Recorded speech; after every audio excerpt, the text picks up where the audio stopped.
Olá, sou o Carlos Eduardo Canto. Estamos começando mais um programa Mercado Imobiliário de Canto a Canto.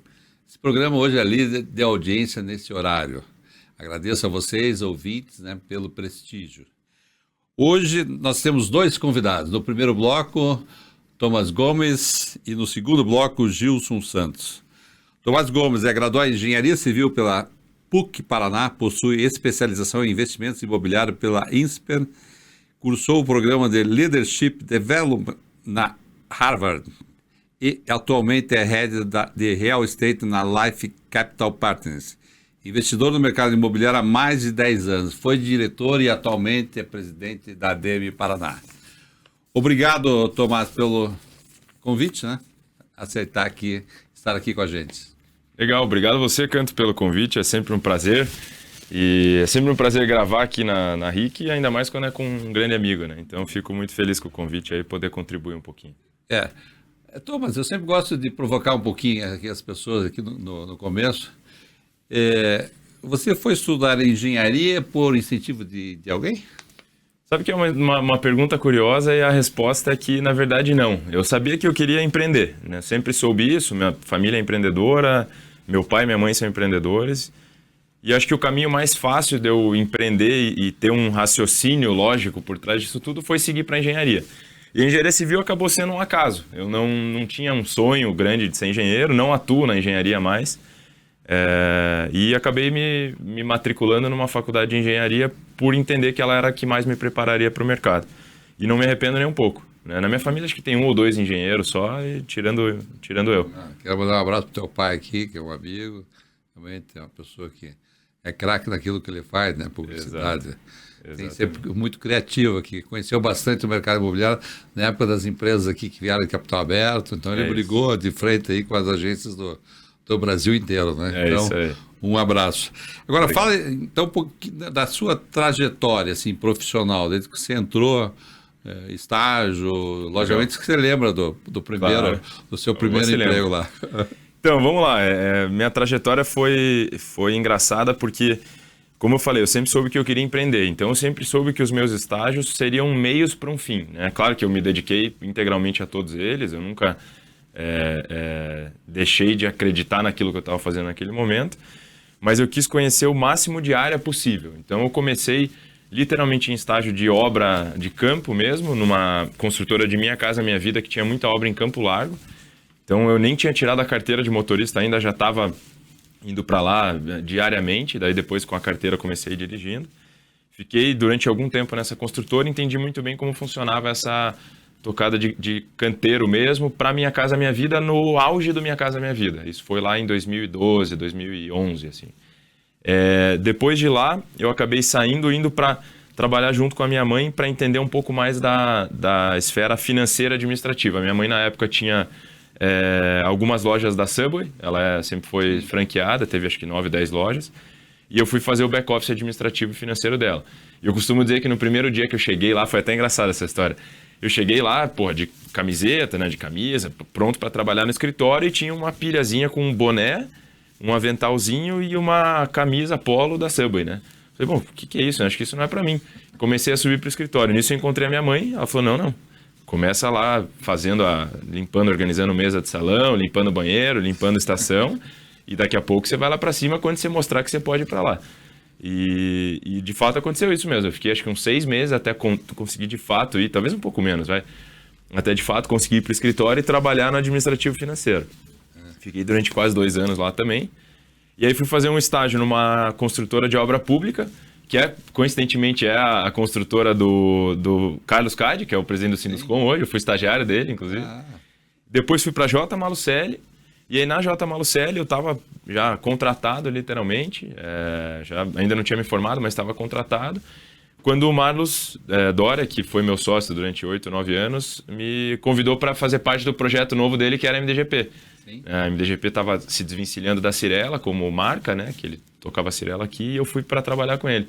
E eu brinco que eu saí com um baita de um salário lá da J. Malucelli, fazia uma parte mais de controladoria, e fui trabalhar na MDGP quase que de graça, né? Porque eu estava comprando aquele projeto. E deu super certo, porque né, depois vim a ser sócio da operação, abrimos a construtora juntos e fiquei durante 9 anos lá incorporando junto com ele, e a gente construía também em paralelo. Então, muito resumidamente, a minha história é essa. Claro que ao longo de todo esse tempo, em paralelo, eu estava sempre junto à família, né, a família do meu pai, olhando os negócios que a gente tem como grupo, principalmente do imobiliário. E acho que deu uma perspectiva muito legal, né, de trazer essa visão de mercado como quem toma o recurso de um investidor, né, principalmente na época da MDGP ali, e ao mesmo tempo não perder a visão de quem aloca o recurso, né, de fato do investidor que está colocando o dinheiro. E acho que até toda essa salada aqui que eu estou comentando foi o que me fez, de fato, hoje estar onde eu estou na LCP, que é a gestora da qual eu sou sócio. A LCP começou da seguinte forma: eu queria fazer com que o negócio da minha família, que basicamente é comprar terrenos para permutar com incorporadores, fosse um pouco mais de larga escala, né? E a gente, lógico, que trabalha com recurso próprio, sempre trabalhou, mas sempre tiveram muitos investidores que nos buscaram para poder investir junto conosco, que a gente nunca permitiu. Porque é recurso nosso, a gente não gostaria de misturar os bolsos. E em um determinado momento do tempo eu falei, tá, mas e se a gente aceitasse, né? Tendo uma governança, tendo, né, uma forma de tratar desse investidor de uma forma um pouquinho mais formal, e se a gente conseguisse fazer isso? Aí eu comecei a desenvolver a ideia, acabou que virou de fato um negócio. Eu compartilhei com um grande amigo meu que hoje vem a ser meu sócio na gestora, e ele achou, muito boa ideia. A gente acabou se juntando como sócios nesse negócio específico. E acabou que no tempo, as sinergias foram tão grandes que o que era para ser uma sociedade em um único negócio acabou virando uma sociedade como um todo na gestora, né? Então, eis-me aqui agora. Nesse meio do caminho, como você falou, fui diretor durante 2 anos da ADM. Hoje estou como presidente, contando aí com a ilustre presença sua como conselheiro. E é isso, resumidamente é isso. Agora, o importante dos nossos ouvintes realmente é a raiz da família Gomes, né? Para quem não conhece a família Gomes, hoje um dos investimentos que eles têm é o cimento Itambé, né? Exato. Então, isso está no DNA, acho que, do Thomas, a questão se você vende cimento, você tem que entender um pouquinho de construção civil, né?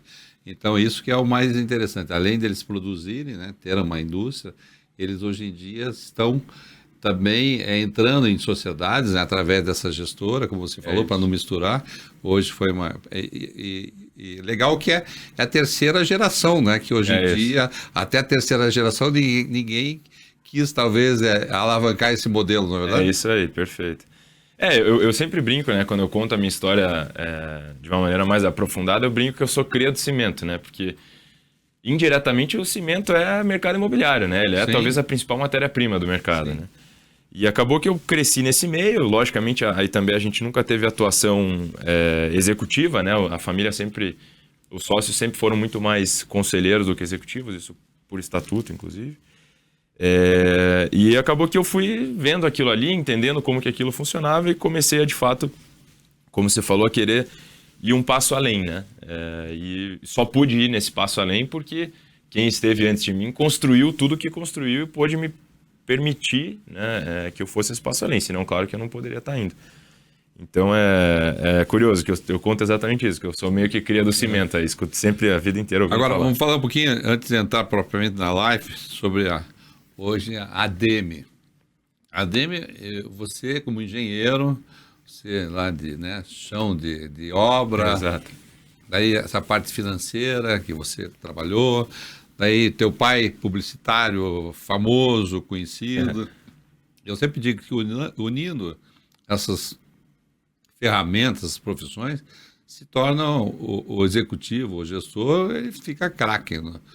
Daí você vai lá e aceita ser presidente jovem, acho que é um dos mais jovens, presidente da ADM. E conta um pouquinho, qual foi o teu interesse em assumir a presidência da ADM e qual está sendo o momento da ADM nesse momento? Legal, a pergunta é muito boa, Canto, e honestamente gostaria que me fizessem mais essa pergunta, porque eu acho que tudo que você colocou em termos de fazer um caldeirão, uma salada de aprendizado, eu acho que é o que faz com que as pessoas construam as suas histórias de uma maneira mais sólida, né? Lógico. Então, desde o meu primeiro momento que eu me vi disposto a ir para o mercado de trabalho, eu escutava o meu pai falando isso. Cara, quanto mais experiência você tiver, claro, você vivendo essas experiências de corpo e alma, você vai ser mais completo no que você faz.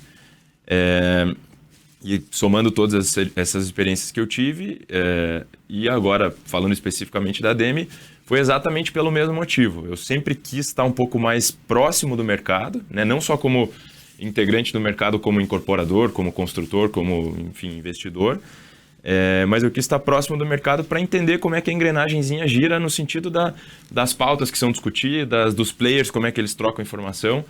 E a Ademi surgiu com um convite do Leonardo Pissetti na época. Ele tinha acabado de assumir a presidência. E eu confesso que eu fiquei meio receoso na época, porque ainda mais com uma empresa pequena, a gente é meio muitas vezes exército de um homem só. Então eu também não tinha tanta estrutura para simplesmente me ausentar e ficar vivendo uma agenda institucional e não estar focado no meu negócio. Então me causou um pouco de receio na época. Conversei muito com o Léo, com o Dado, né? Que é um cara que eu respeito e admiro muito. E topei o desafio, foi muito legal. Ele me convidou para fazer, na verdade, parte da gestão já do Salvático, né? Então, mas o convite veio dele, que já era da diretoria, tinha recém largado a presidência. E os 2 anos que eu fiquei como diretor do mandato do Luiz Gustavo Salvático foram anos muito legais. A gente fez uma continuidade do trabalho do Leonardo de mudança de paradigma da Ademi, né? Que era uma instituição um pouco mais antiga no sentido de conceito, ela estava até meio, não digo obsoleta, mas ela estava com um modelo muito antigo ainda, né? Isso daí o Léo começou a mudar, isso permitindo a entrada de novos associados, mas ao mesmo tempo balizando os interesses de cada um. A mesma coisa com o Salvático, e eu tentei pegar esse trem e levar adiante com a mesma filosofia. Então foi muito legal a experiência como diretor, e para presidente foi a mesma coisa, foi basicamente para entender o mercado mais de perto e tentar colocar um pouco de sangue novo, né? Acho que a gente fala muito disso, que é melhor casamento é o cabelo branco com sangue novo. Exatamente o que tem. Agora aqui é curioso, porque eu entrevistei aqui o presidente do Grupo RIC, o Leonardo Petrelli, e na entrevista ele comentou que as pessoas têm que ser curiosas, né? É isso. Eu falei que é curioso e as pessoas têm que ser curiosas. E eu noto que isso é na tua identidade, né? Essa curiosidade. E ele sempre fala que é uma pessoa curiosa, a chance de crescer é grande, né? Exato. Eu escutei uma vez uma frase, eu não me lembro exatamente de quem é, mas é que se as pessoas fizessem menos julgamento e mais pergunta, o mundo seria um lugar melhor, né? E de fato é isso. Eu sempre fui muito curioso, às vezes eu até tenho que me segurar para não ser demais, mas é curioso de negócio, curioso de vida. Eu sou um fissurado em escutar histórias, então quando eu vejo os programas aqui, eu adoro a parte que o cara conta da história dele, a trajetória dele, então... É o que a gente está fazendo hoje. Exato. Com você, que as pessoas sabem que você é um jovem, que você trabalhou, tem 10 anos de experiência, mas essa experiência já é uma experiência em cima da tua curiosidade, né? Isso. E assumir também um cargo, uma entidade que é representativa hoje, né? Que representa as consultoras imobiliárias, enfim, toda essa cadeia imobiliária é bem importante. Então, a tendência tua de amadurecimento também na área, agora tem esse amadurecimento entrando agora provavelmente na Life, quer dizer, você estava do outro lado do balcão, né? Exato. Também tinha investimento da empresa, outros investimentos que vocês aportavam nas construtoras. Exato. Você trabalhando numa construtora, sabendo das dores, né? Sabendo do funding, do dinheiro, que o dinheiro para chegar ele não é fácil, e agora daí você muda e vai para a Life. Então, qual é hoje o propósito da Life? Legal, boa pergunta. Então, acho que você resumiu bem o que eu penso, que eu consegui ter essas duas visões, né, ao longo da minha história. E a Life é hoje a principal gestora de recursos focada em investimentos alternativos aqui do Sul, né? Especificamente para imobiliário, talvez já seja maior. E basicamente a Life tem uma gama de funções, né? Uma gama de atuações. Mas as duas principais são o que a gente chama de dívida e equity no mercado de real estate, né? No mercado imobiliário.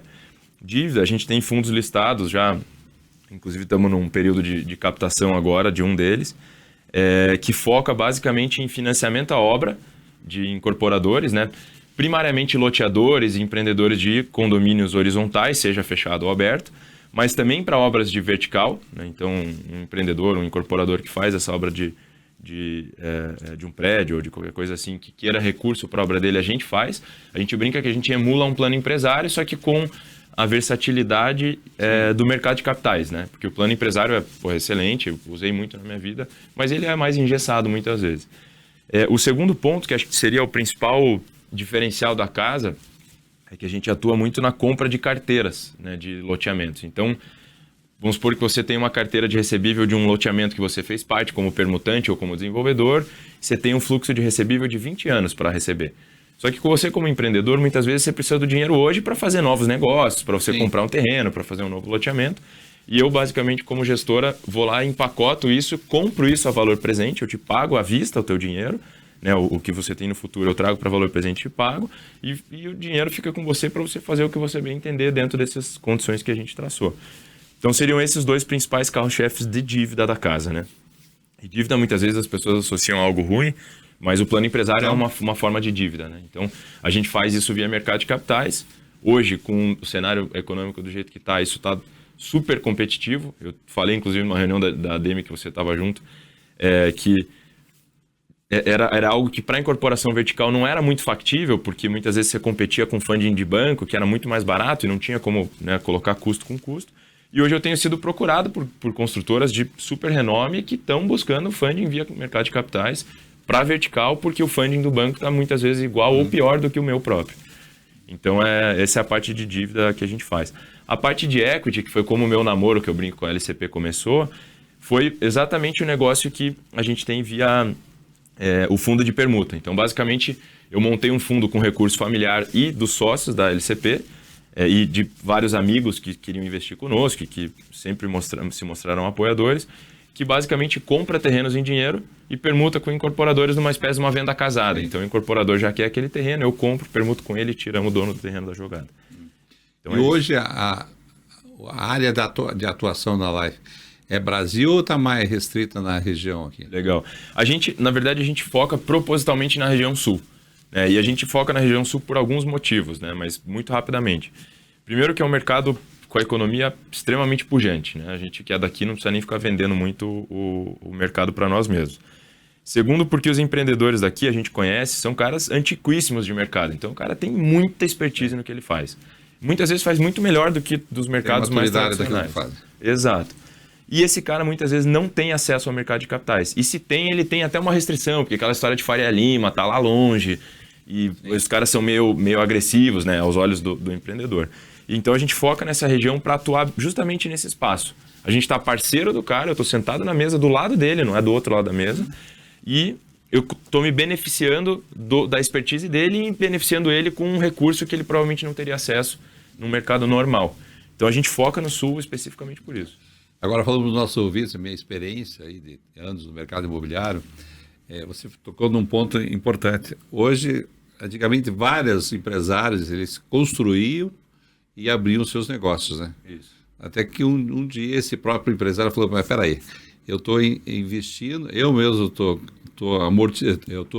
investindo, fazendo um empreendimento, e tem um custo, às vezes muito mais do que ele abrir 10 lojas. Então, ele chegou à conclusão que valia mais a pena ele locar para ele ir abrir lá 10 lojas em vez de abrir uma por ano, né? Exato. Então, basicamente, eu não estou fazendo assim uma comparação, perfeito, porque hoje o mercado imobiliário, o que acontece? Essa parte do financiamento, eu digo aqui sempre para os nossos ouvintes, Thomas, que a melhor coisa que tem, você quando passar na frente de uma obra, e se tiver uma placa de um banco, pode entrar tranquilamente, porque eles já fizeram a lição que você iria fazer, a diligência que você iria fazer. Isso. E hoje em dia, também com a experiência que tem a Life, também é no mesmo caminho. Então, quando chegar, às vezes, para uma consultora e falar, você tem dívida, você tem fundo? Tenho. Então, legal, já começa o primeiro passo. Veja, é a minha opinião. Perfeito. Agora, no segundo passo, não tenho. Daí, acho que tem que se preocupar muito mais, porque é aquela pessoa que tem lá um capital, que muitas vezes, às vezes, não aguenta, porque depende de uma velocidade de vendas. O que quero dizer isso? Que quando um fundo ou um banco, ele empresta esse dinheiro, existe uma série de regras para você poder aportar esse dinheiro, não é verdade? É isso aí, perfeito, Canto. Eu concordo, bom, sou até suspeito para concordar, né? Mas eu concordo perfeitamente com o teu ponto.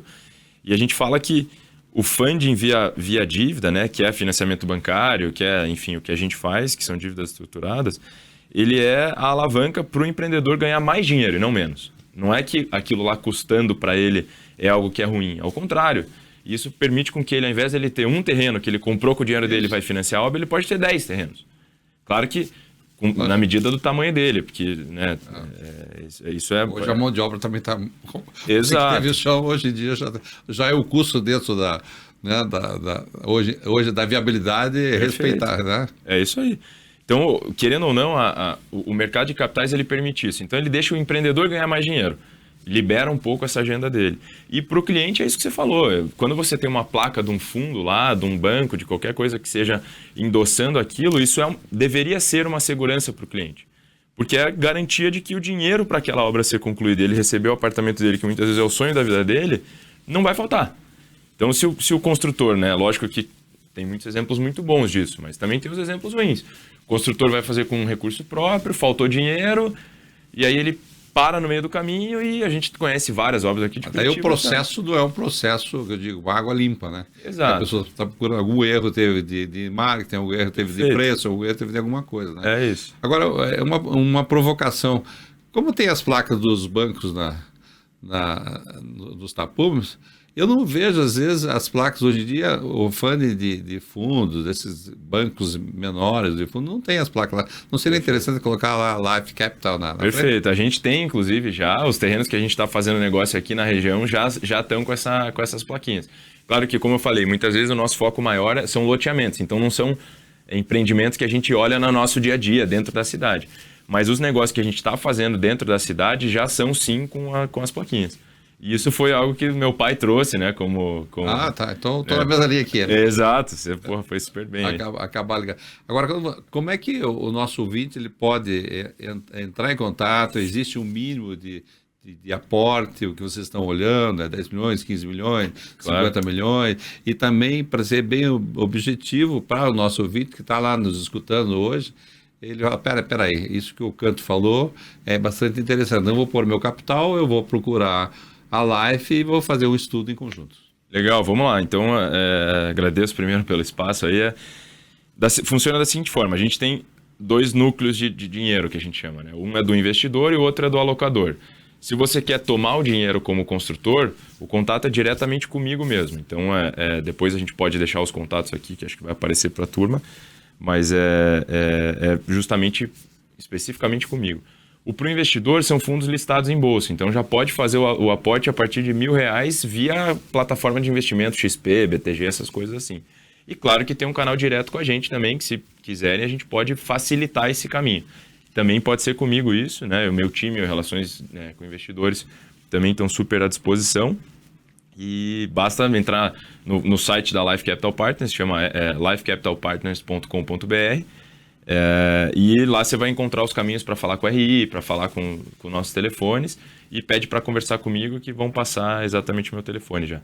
E obviamente tem meu telefone aí nos grupos e se precisar a gente entra em contato. Agora na área comercial, a questão dos BTS, leasebacks, vocês também pretendem entrar nisso? Também é o caso? Perfeito. A gente está olhando agora algumas coisas especificamente em logística, né, por enquanto. Comercial urbano a gente ainda não está olhando, porque não adianta também querer abraçar o mundo com a mão, né? A gente vai faltar braço uma hora. Mas a gente está olhando algumas coisas bem interessantes de logística na região sul, né? Aqui Curitiba e região, e Santa Catarina e Rio Grande do Sul. Então, em breve deve ter novidades aí nessa área. E, obviamente, se tiverem bons projetos que queiram que a gente olhe, estamos à disposição e pode ser, inclusive, um catalisador para o negócio acontecer mais rápido. Agora, estamos quase finalizando o programa, então tem uma provocação para você. Logicamente, você teve nos 2 lados do balcão e hoje o mercado daí falam sempre a questão da bolha, preço de metro quadrado, imóvel vai baixar, não vai baixar. Você investindo hoje, colocando dinheiro, né, de uma vida toda, de um grupo que vocês têm também, captando esse dinheiro e praticamente 100% jogando no mercado imobiliário. O que você diria para o nosso ouvinte nesse momento? Compra imóvel ou não compra imóvel? Pergunta muito boa também. É difícil, quem souber responder essa pergunta com precisão vai ganhar muito dinheiro, né? Mas acho que assim, o imóvel tem uma... Bom, a gente é suspeito, né, Canto, para falar, mas o imóvel ele tem uma característica muito específica, né? Que é muito difícil você perder de fato dinheiro. Para não dizer quase impossível, né? Porque se você faz uma boa compra, que o imóvel é teu, vai estar lá, você vai levar isso para o resto da vida. Claro que existem tipos de imóveis, né? E aqui acho que não vale a pena a gente entrar numa discussão de qual imóvel vale a pena, qual não vale, mas eu sou adepto da filosofia de que sim, temos que comprar imóveis, né? Porque mesmo se, por exemplo, vier uma onda de aluguel, como está se dizendo bastante recentemente, alguém vai precisar comprar esse apartamento, essa casa para alugar. É como é nos Estados Unidos, você sempre foi, exato. Né? Então, nos Estados Unidos tem muitos fundos, tem pessoas por trás. Eles vendem depois está alocado já, né? Exato. Primeiro eles locam todo. Exato. Então, independentemente do momento de mercado, sempre é bom ter imóvel como parte da diversificação de investimento, né? Isso é natural. Claro que daí o trabalho de escolher qual tipo de imóvel e valores, etc., é muito individualizado, né? Mas, sem dúvida, eu sou adepto dessa filosofia. Agora, para falar do tamanho hoje da Life e aporte que vocês têm no mercado hoje em dia, conta um pouquinho. Lógico. Seria a finalização do nosso programa para saber, o nosso ouvinte saber até que ponto vocês já chegaram. Né? Legal. Então, hoje a Life está com 2,3 bilhões de reais sob gestão, né, em duas verticais, que é Private Equity e Real Estate. Hoje estamos com 25 profissionais, dos quais 23 estão baseados aqui em Curitiba. Temos 2 pessoas em São Paulo, que é um hub específico e bem pontual para nós. E o mercado imobiliário é a nossa principal vertical. Né? Então, a Life está muito focada nesses 2 negócios que eu falei. A gente está agora em franca expansão, estamos mudando de escritório, então tá super legal esse momento de mercado. Mas, a grosso modo, a gente tem 2,3 bilhões de reais sob gestão já. Que bom. Então, hoje, conversei aqui com meu amigo Tomás Gomes, da Life Capital. Entre no site, né? Você vai ter um site, fale que vocês assistiram a entrevista, pede para falar com o Thomas, que com certeza ele vai poder viabilizar. Eu acho que essa viabilidade que vocês fazem... eu digo, é bem aceita dentro, avaliam tudo lá dentro, né? Tudo, lógico, a gente vai olhar tudo, o pior que pode acontecer, a gente fala, não é momento ainda, vamos conversar depois. Sim. Mas a gente vai olhar com certeza. Ainda mais vindo aqui do programa, tem entrada prioritária lá. Ok, então eu conversei com o Thomas Gomes, vamos para um rápido intervalo, espera aí, já voltamos.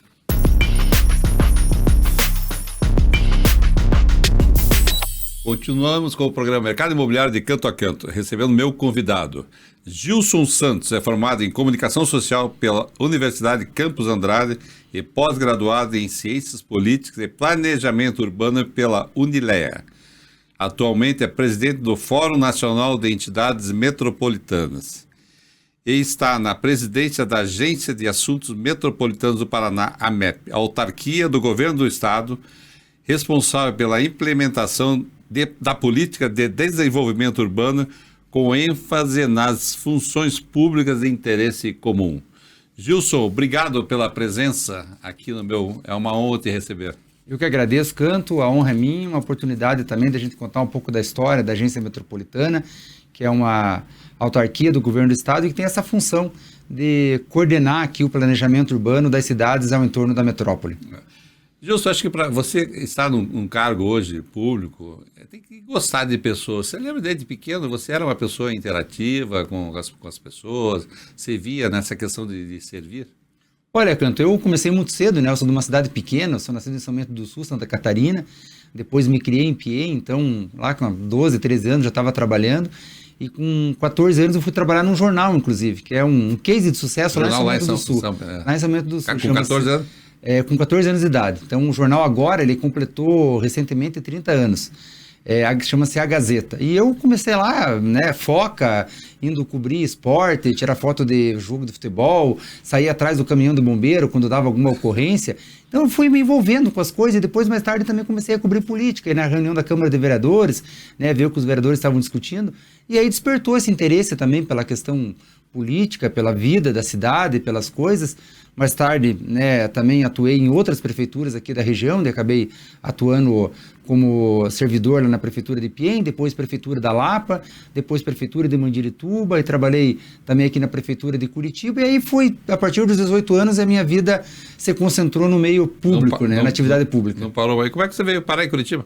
Eu vim parar em Curitiba porque eu vim fazer faculdade em Curitiba no ano 2000, depois passei a trabalhar aqui, né, conheci na época o deputado federal Gustavo Frutti, né, trabalhei com ele um tempo, depois trabalhei na prefeitura, na época do mandato, depois trabalhei também na Federação das Indústrias, que é muito bacana, porque a FIEP, ela coordena as casas do SESI e SENAI no Paraná inteiro, então foi uma oportunidade também de conhecer o Paraná, e por eu ter trabalhado nessas prefeituras da região metropolitana, eu acabei conhecendo bastante aqui o funcionamento aqui das cidades, né? Então, era aquela coisa, eu sempre estava fazendo mais de uma ou duas atividades. Trabalhava num mandato de uma determinada prefeitura, mas tinha alguma função ali externa, ou fazendo um freela por alguma cooperativa. Fiz freela para a cooperativa Bom Jesus na Lapa, fiz freela para o Sicredi, tive programa de rádio lá na Rádio Dimensão lá da Lapa durante um tempo.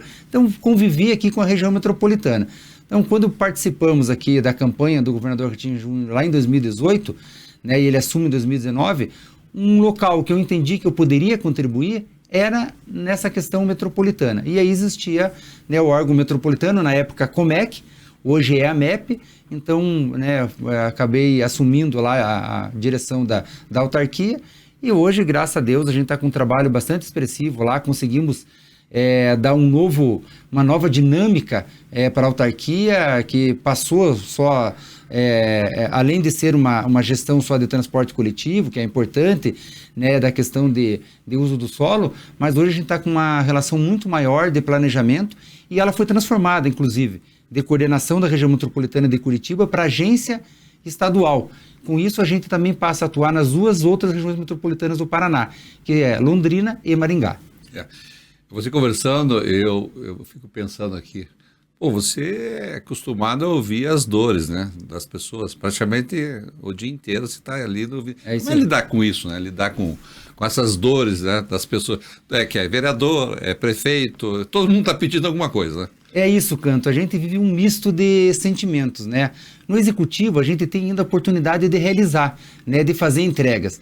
Mas, por vezes, assim, é algo assim, que acontece que você tá com a equipe lá... Não consegue... E não consegue resolver. E, Canto, nós temos um problema no Brasil, eu falo assim, a nossa gestão pública ela é muito engessada.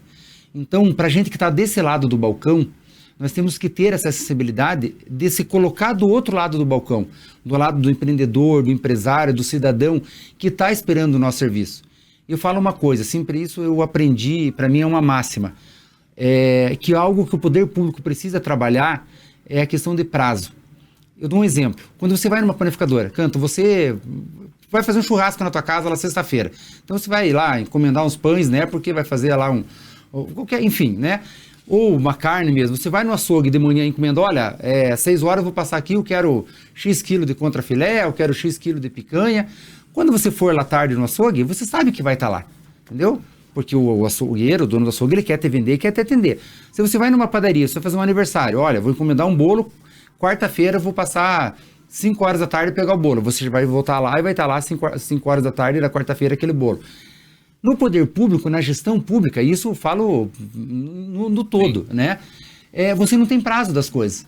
Você entrega, às vezes, um processo para uma análise, você não sabe se ele vai ficar pronto amanhã, a resposta, se daqui uma semana, daqui um mês, por quantos órgãos que ele vai tramitar, se nesse órgão ele vai ficar uma semana, naquele outro ele vai ficar mais 30 dias, no outro vai ficar 15 dias. Então esse é um problema que, se na gestão pública a gente conseguir só resolver isso, já é maravilhoso. É ter prazo das coisas, sabe? Você vai lá e você precisa fazer uma consulta, né, para o órgão público, ou precisa de um atendimento, ou precisa de um serviço do órgão público. Queimou uma lâmpada na tua rua. Você vai ligar lá para a prefeitura, para o atendimento, olha, estou com uma rua queimada. Olha, nós vamos resolver essa lâmpada hoje às 18 horas, ou vamos resolver essa lâmpada amanhã às 16 horas. Isso que a gente precisa, sabe? Então, lá na agência metropolitana, a gente procura ter prazo, entendeu? E também o sim e o não, que é importante. Porque às vezes o não é tão importante quanto o sim, sabe? Porque às vezes o não, ele te liberta para você... Por exemplo, você quer fazer um empreendimento numa determinada área. Se você faz uma consulta lá, eu falo, vou ter que responder essa consulta em 7 dias. E na consulta você recebe o não, pelo menos você sabe que você não vai poder fazer aquele empreendimento naquela área, ou às vezes da forma que você gostaria. Você busca alternativa, ou busca uma outra área, ou busca atender os parâmetros daquela área. O problema é quando você não consegue responder, nem sim, nem não, e a pessoa fica presa a uma necessidade que ela tem no retorno e que às vezes está prejudicando um investimento que ela quer fazer, um negócio que é importante para a vida dela. Então a gente precisa ter essa sensibilidade de estar também do outro lado do balcão. Agora, Gilson, é bem interessante você estar colocando, mas também tem um outro fato também, que é o Ministério Público. Eu vejo que no Paraná, você vai poder aí concordar ou não, que os projetos que nascem são projetos bem embasados, são projetos de viabilidade. Eu estava vendo uma entrevista do governador, acho que até no 80 anos do Sinduscom, a quantidade de projetos que tem o Estado que está sendo feito. E por coincidência ou não, poucos projetos estão sendo embargados, né? Agora nós tivemos aí a questão da ponte, que foi realmente bem aí para a população toda, e foi lá o governador, e o que eu sinto que realmente não tem como voltar atrás.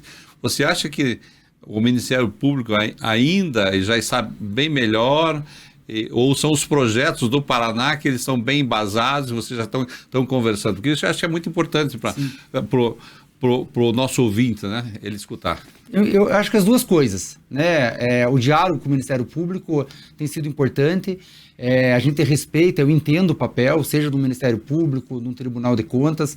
Nós, por exemplo, recentemente agora, nós lançamos uma obra que é uma nova rodovia, um novo contorno que vai ligar Araucária, BR-116, Curitiba, Rio Grande. Meio ambiente, tem uma série de... Exato, é uma obra grande, de grande vulto ali, 360 milhões de reais, e que a gente teve uma análise conjunta com o Tribunal de Contas, que inclusive a gente conseguiu reduzir o preço no final da obra. Então é importante esse diálogo, sabe? Agora, óbvio que tem que se respeitar as autonomias. E por outro lado, hoje o Estado está muito bem preparado, com equipes técnicas muito preparadas, que estão dando nessa possibilidade dentro do governo Ratinho Júnior, da gente fazer uma grande transformação no Paraná. A exemplo aqui da região metropolitana. Nós estamos aí com essa obra importantíssima, que é essa nova rodovia ali na região do Contorno Sul. Estamos fazendo uma ligação, que é uma nova ligação que vai ligar Mandirituba e São José, dando uma nova conexão metropolitana, duplicação da rodovia dos minérios, que é fundamental para aquela região ali, e outras ações, Canto, que vão melhorar a mobilidade. Porque que acontece? Curitiba, né, pela primeira vez na história de contágio populacional, a população da região metropolitana passou a população de Curitiba. Sempre a população de Curitiba, somada, foi maior do que das cidades metropolitanas. Agora, pela primeira vez, a população somada das cidades metropolitanas passou a população de Curitiba. Por quê? Há aí um fenômeno seguinte: a pessoa, ela é atraída por Curitiba. Curitiba é uma das melhores cidades do Brasil e do mundo inteiro, né? Então, a pessoa olha Curitiba, gostaria de morar em Curitiba. Por vezes, ela vem de outra região do país, né, ou até de fora, morar em Curitiba. Só que chega aqui, ela vai para um aluguel. Na primeira oportunidade que ela tem, ela quer comprar um terreninho para ela. E muitas vezes o terreno aqui em Curitiba não cabe no orçamento dessa pessoa. Sim. Ela vai comprar em Almirante Tamandaré, em Pinhais, em São José, em Fazenda Rio Grande, em Colombo. Então a população da região metropolitana está crescendo bastante. Com isso, aumenta também o deslocamento, porque embora ela vá morar numa cidade da região metropolitana, ela continua dependendo do emprego de Curitiba, da faculdade de Curitiba, às vezes dos serviços e comércio de Curitiba, né? E esse efeito pendular de ida e volta, ele continua. Aí nós entramos também numa questão que é fundamental, que é pensar a mobilidade, para que essas pessoas, Canto, elas não fiquem 1h30, 2 horas, 3 horas dentro do ônibus. Você pegar hoje São Paulo, dependendo do bairro que a pessoa mora, ou da cidade metropolitana que a pessoa mora em São Paulo, ela fica 5, 6 horas dentro do ônibus. A gente tem uma conta ali, Canto, que eu vou assim, simples. Uma pessoa que mora em Itaperuçu, ela leva em torno de 1h30 para vir trabalhar em Curitiba e 1h30 para voltar. Ela fica 3 horas por dia dentro do ônibus. Se você multiplicar isso por 5 dias na semana, por 4 semanas no mês e por 12 meses no ano, essa pessoa ela fica 30 dias dentro do ônibus. Ou seja, um mês do ano, um mês da vida dela por ano, ela fica dentro do ônibus. O que ela consegue fazer dentro do ônibus? Nada. Ela só consegue estar ali sendo transportada. Então nós temos que diminuir isso, melhorar isso. Como é que melhora? Com transporte coletivo eficiente, mas também com mobilidade e rodovias eficientes. E esse é o papel do Estado. Isso é interessante que a gente colocar aqui para o nosso ouvinte. a questão da mobilidade. Vamos dar um exemplo antigamente era fazenda no Rio Grande, que você lembra que era praticamente impossível, as pessoas iam para lá e voltavam, e hoje nós temos ali Campo Largo, que está uma reclamação muito grande. O que está previsto para aquela região ali de Campo Largo, daqui a Campo Largo? Hoje Campo Largo, assim, qualquer a questão externa que aconteça ali na rodovia, na 277, na ligação para a rodovia. Sim. Nós, por vezes, temos que desviar o transporte coletivo lá pela estrada do Cerne, lá por Campo Magro, para poder chegar em Curitiba. Então, nós temos hoje, né, um grande volume de obras previsto, obras do governo do estado, que é a implantação da 423, a duplicação da rodovia dos minérios, uma obra importante que vai sair na ligação de Curitiba com Pinhais, levando a canaleta ali da Maurício Fruito, do Capão do Embu e até o terminal de Pinhais. Nós temos essa ligação nova, Mandirituba-São José, e temos as obras da concessão, que é a triplicação do contorno sul, que vai ganhar mais faixas nos dois sentidos, a duplicação da 423 no trecho de Campo Largo, Balsa Nova até Araucária, e a implantação de terceiras faixas e acostamento nesse trecho da 277 entre Curitiba e Campo Largo. E também a duplicação da 418, que liga aqui a Curitiba com Campo Magro, Almirante Tamandaré, chegando na rodovia da Uva em Colombo. Nós temos um volume de obras aqui, Canto, na região metropolitana de Curitiba, que certamente já tem uma expectativa, né, que eu espero que não se confirme, que vai faltar mão de obra e empresa da área do ramo de construção civil para tocar essas obras.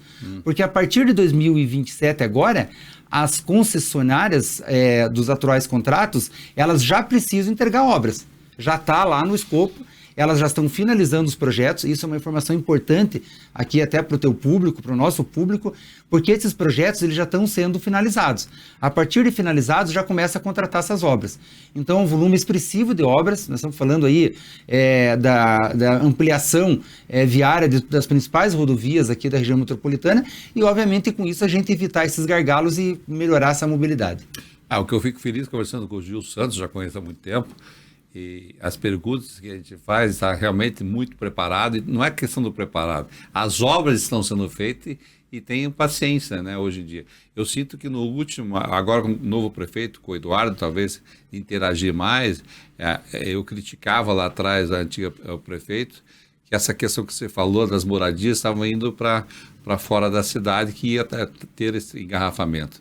E agora o prefeito, ele pretende fazer também, hoje, moradias aqui na cidade, trazer, porque senão essas pessoas se deslocar menos, né, Gilson? Porque a questão também que tem que fazer, e agora com a revisão do plano diretor e tudo mais, eu acho que Curitiba tem bastante áreas, né, para você trazer essa população de volta.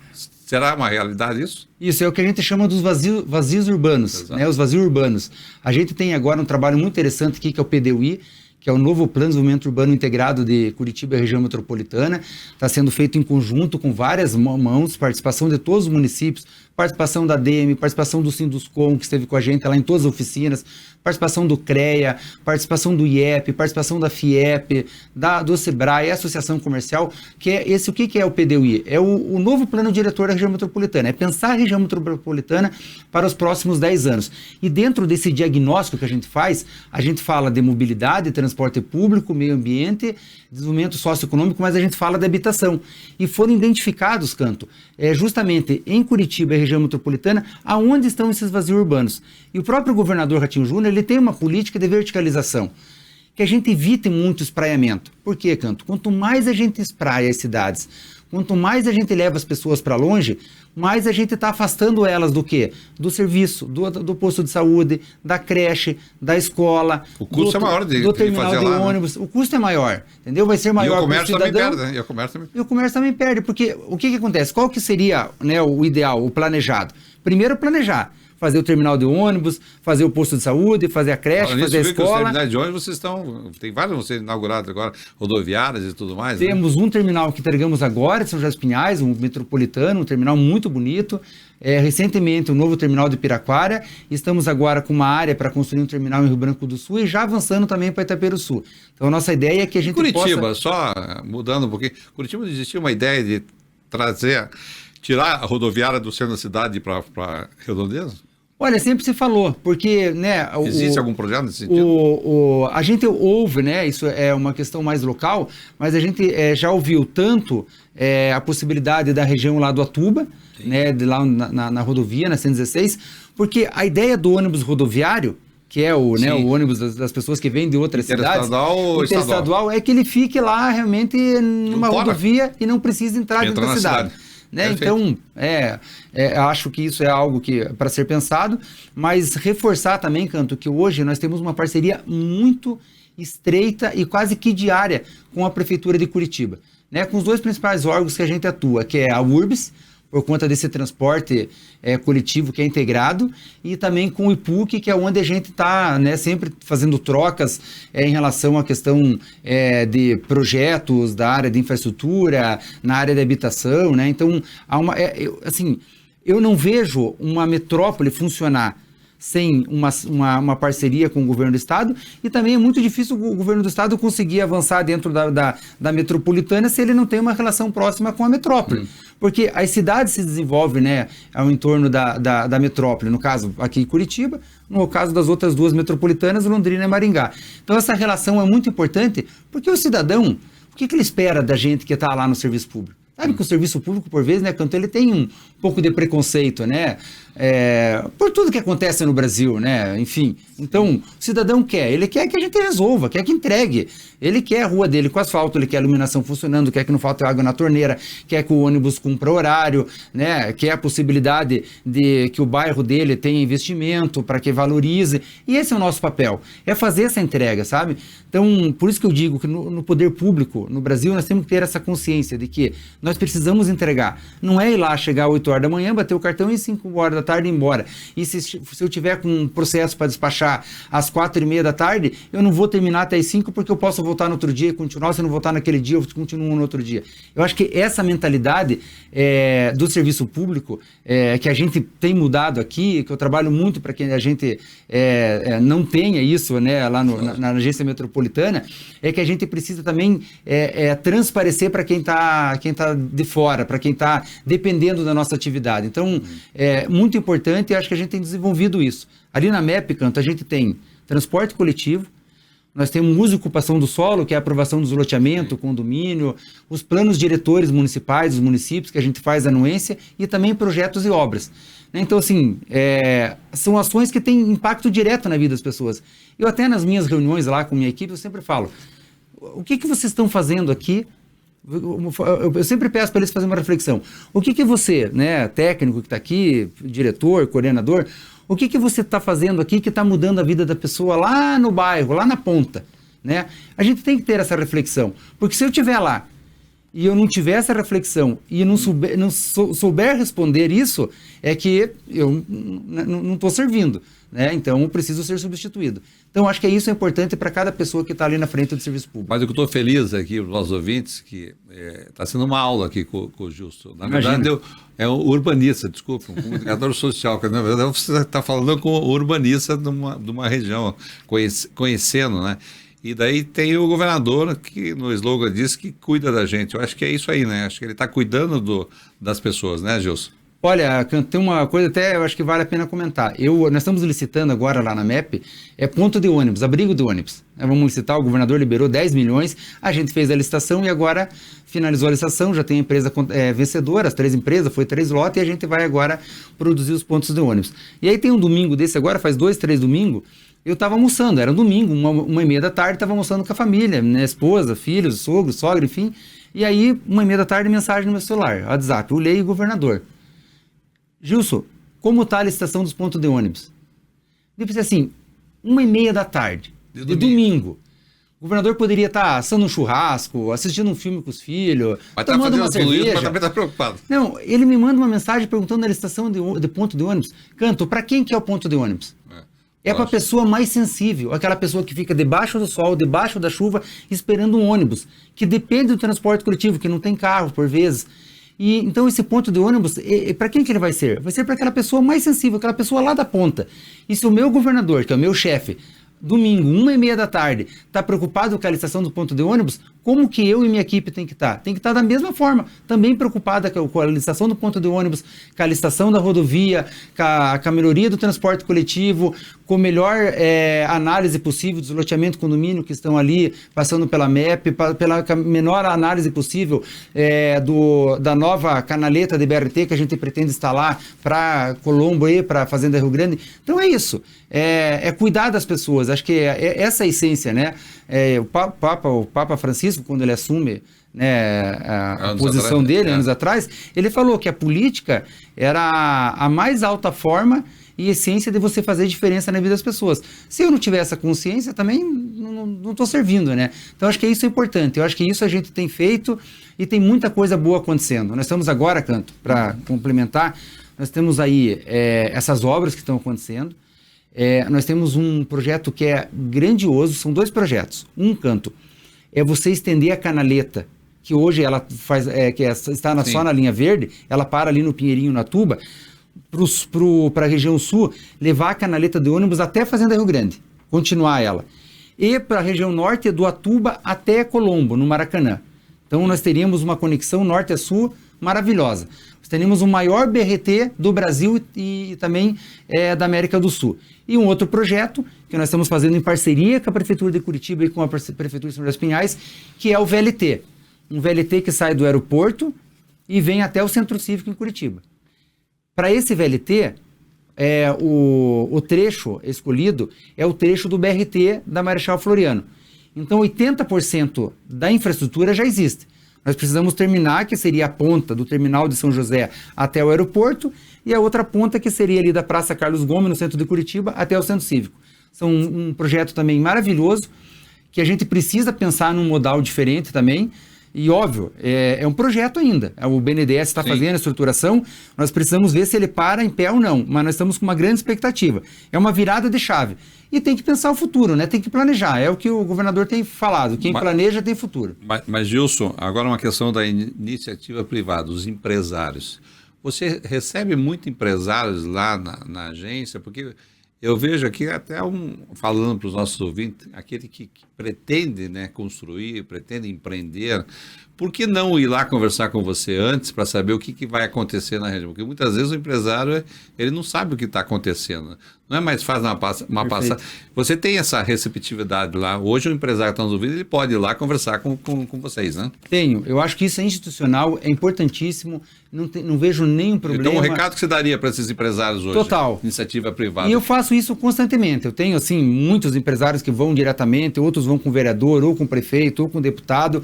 Eu acho assim, ó, isso é também assim, uma obrigação do serviço público. É prestar informação. A melhor informação é ser transparente, é dar a informação correta.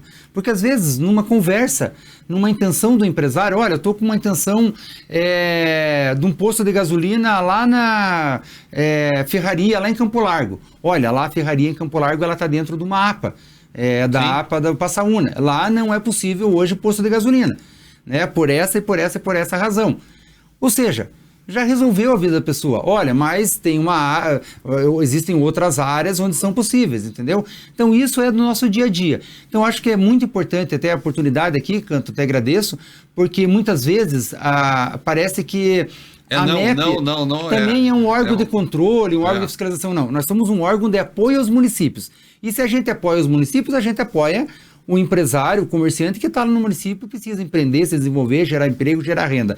Então a gente está aberto, a gente faz reuniões, se precisar fazer uma reunião por vídeo, por vezes, por uma consulta sobre uma determinada área. Olha, eu estou com essa área, eu vi que vai ter o projeto de duplicação lá da rodovia. Vai atingir minha área, não vai atingir minha área, vai ficar, como é que é a faixa de domínio, entendeu? Tudo isso a gente tem essas informações, porque a gente tem um mapeamento de toda a região metropolitana e nós estamos lá para isso, né? Para atender as pessoas. Eu faço a provocação.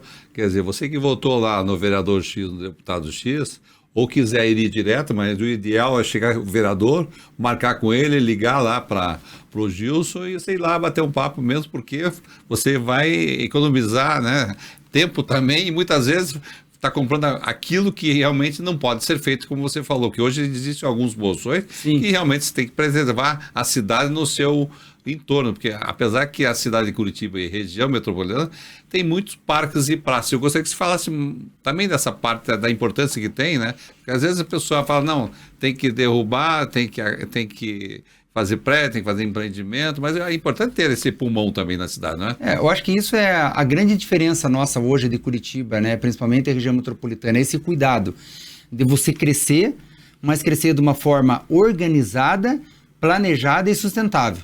Nós temos Piraquara, por exemplo, que tem, né, os principais reservatórios de água. Né? E Piraquara tem restrição. Então, aquilo lá, a pessoa tem uma área lá e ela, de repente, ela quer fazer um condomínio. Aí, ela quer fazer 250 lotes. Só que quer fazer lote com fração de 350 metros. Existe um zoneamento. Por quê? Porque se ele está lá em Piraquara, a ocupação do solo ela é diferente. O adensamento é diferente, sabe? Porque ele está numa área de proteção ambiental. Então, ele não vai poder fazer lote de 350. Por vezes, ele tem que fazer lote de 750. Então, para tudo tem uma explicação. Não é porque, não, mas a MEP, eu quis fazer lá um investimento e a prefeitura não deixou, o IAT não deixou, a MEP não deixou. Existe um zoneamento que foi criado, existe uma programação. Nós desenvolvemos, Canto, aqui na região metropolitana de Curitiba, um estudo conjunto, a MEP, IAT e Sanepar, onde a gente criou uma capacidade de suporte de solo. O que é isso? Cada município, Canto, ela tem uma capacidade de suporte de solo. Ela pode suportar X população. Sim. Então, o município tem lá. Existe lá, né, uma conta, né, onde o município pode explorar. Então, o município que vai decidir se ele quer usar aquela capacidade de suporte de solo nesse bairro ou naquele, entendeu? Por conta do que exatamente? Da característica do município. Nós temos aqui na região metropolitana município que tem APA, município que tem UTP, município que tem karst, município que tem manancial, tem município que tem os 4, tem município que só tem 2, tem município que não tem nenhum. Daí, obviamente, a capacidade de suporte do solo é maior, o adensamento pode ser maior. Então, esse é o papel do órgão metropolitano também. Atender as pessoas, explicar como é que funciona e para a pessoa que vai empreender, dar para ela o melhor caminho do empreendimento dela, para que ela não tenha problema, para que ela possa ter uma tramitação de documento rápida, fácil, né, organizada e que ela não tenha surpresa no meio do caminho, sabe? Porque às vezes a pessoa esquece de fazer uma consulta e ela vai lá, contrata, por exemplo, uma empresa para fazer um desenho, dar uma entrada lá no IAT para uma licença, chega na metade do projeto dela, ela descobre que ela não pode fazer aquela quantidade de pavimento que ela queria, por exemplo. Vai ter que reorganizar o projeto dela. Então, esse é o nosso papel, também dar essa oportunidade de esclarecimento, de diálogo, de conversa, de atendimento para as pessoas que têm interesse. É isso que é o mais importante, né, os nossos ouvintes. Eu fico feliz quando você fala disso, né, fala da importância. Como agora, estamos aqui com um copo. O copo comporta o número X de água. A mesma coisa, achei legal você comentar sobre a questão da capacidade de suporte do solo. Eu acho isso, eu realmente não tinha ouvido falar. Para mim é uma surpresa e fico muito feliz, né, dessa preocupação de você ir atrás de todas as ferramentas, né, para você poder devolver para a sociedade, né? Perfeitamente, é aquilo. Quando o plano diretor vem para a gente, do município, às vezes a gente entende que o prefeito, às vezes ele quer, por exemplo, ampliar um pouquinho o perímetro urbano dele, né, expandir mais. Só que a gente... Tem que ver o retorno disso. Tem que ver se cabe dentro da capacidade de suporte do solo dele, se esse aumento de perímetro urbano, ele não está aumentando para uma área que é restrita de questão ambiental, para uma área de APRA, ou para uma... Nós temos aqui na região alguns municípios com a escarpa do Aveniano, por exemplo. Então, tudo isso é um olhar da MEP para que a gente possa promover aquilo que você estava comentando, né? Um crescimento que seja organizado, que a gente possa saber aonde é parque, aonde tem a captação de água, aonde pode ser habitação, onde pode ser indústria, né? Aonde pode ser um eixo de desenvolvimento de turismo, onde pode ser uma possibilidade de ligação de vias metropolitanas. Então, tudo isso a gente tem que pensar. Porque pensa assim, ó, Canto, se eu deixar, se eu não falo eu, mas se os órgãos deixam adensar. Daqui a 10 anos, você precisa abrir uma rodovia para fazer uma ligação de 2 ou 3 municípios.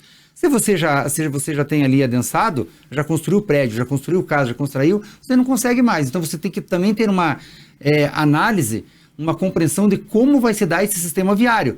Porque lá na frente nós precisamos ter novas vias, novas conexões. Se eu não prever agora e não reservar esse espaço agora, lá no futuro eu não vou ter. Gilson, estamos finalizando o programa, não sei se esqueci alguma coisa, quer dar algum recado para os nossos ouvintes? Não, mais uma vez agradecer, Canto, parabenizar você pelo trabalho, né? Também te acompanho já há muitos anos. Eu acho que a atividade que você desenvolve é muito importante, porque é um eixo e um canal de ligação do poder público também com toda essa cadeia de empreendimentos, né, que você atua. E para nós é também assim muito valioso poder podendo ter essa relação, explicar, contar o nosso dia a dia e principalmente deixar em aberto para que as pessoas realmente possam ir até nós, buscar esclarecimentos, informações e, eventualmente, se tiver alguma contribuição, alguma crítica ou sugestão, isso Ótimo. faz parte, é democrático, ajuda a qualificar nosso trabalho. Mas muito obrigado e até uma próxima. Eu quero falar para os nossos ouvintes que tenham paciência. Como ele falou, tem muito projeto aí na região, não só aqui como no estado inteiro. Às vezes as pessoas querem para ontem, mas depende de uma série de fatores, de projetos, de construção, Ministério Público, e com certeza absoluta. Eu cito aqui o exemplo lá da Ponte Guaratu. Pode levar lá 30 anos, mas ela vai sair, o ano que vem vai ser inaugurada. E é o mesmo caso aqui que o Gilson falou, com bastante propriedade aqui da região metropolitana de Curitiba, que as pessoas querem ouvir. Voltem lá, vão lá no YouTube e assistam novamente a entrevista com o Gilson Santos aqui, presidente da MEP. Então, obrigado, Gilson, mais uma vez e com certeza você vai voltar aqui. Amém, tá bom? obrigado. Conversei com o Gilson Santos. Espero vocês no próximo sábado ao meio-dia. Excelente final de semana.